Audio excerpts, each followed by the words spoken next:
First ഇത് ഓണാക്കുന്നതിന് മുമ്പ് speed ഏറ്റവും മിനിമത്തിലിടുക. അത് കഴിഞ്ഞിട്ട് ഓണാക്കുക.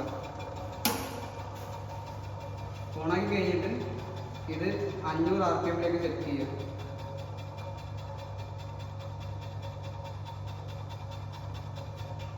ആക്കണ്ട നീ ബാക്കി പറഞ്ഞോ. ഓക്കെ, 500 RPM സെറ്റ് ചെയ്ത് കഴിഞ്ഞിട്ട് എന്തുവാ 0.5 kg ഇടുക. 0.5 kg ഇട്ട് 0 സെറ്റ് ചെയ്യുക. ആംഗിൾ 0 സെറ്റ് ചെയ്യുക. അത് കഴിഞ്ഞിട്ട് സ്റ്റോപ്പ് വാച്ച് സ്റ്റാർട്ട് ചെയ്യുക. 5 സെക്കൻഡ്സിൽ എത്ര ആംഗിൾ വരെ പോകും നോക്കുക, നോട്ട് ചെയ്യാം. പിന്നെ വെയിറ്റ് 0.5 മാറ്റുക.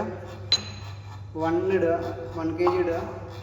അത് സെയിം 0 വെച്ച് സ്റ്റോപ്പ് വാച്ച് സ്റ്റാർട്ട് ചെയ്യുക. 5 സെക്കൻഡ്സിൽ എവിടെ വരെ പോകും നോക്കുക. പിന്നെ ആ സെയിം പ്രൊസീജിയർ തന്നെ 1000 RPM 1500 RPM ചെയ്യുക. പിന്നെ ഓഫ് ചെയ്യുന്നതിന് മുമ്പ് സ്പീഡ് തിരിച്ച് മിനിമത്തിലാക്കുക. ഓഫ് ചെയ്യുക.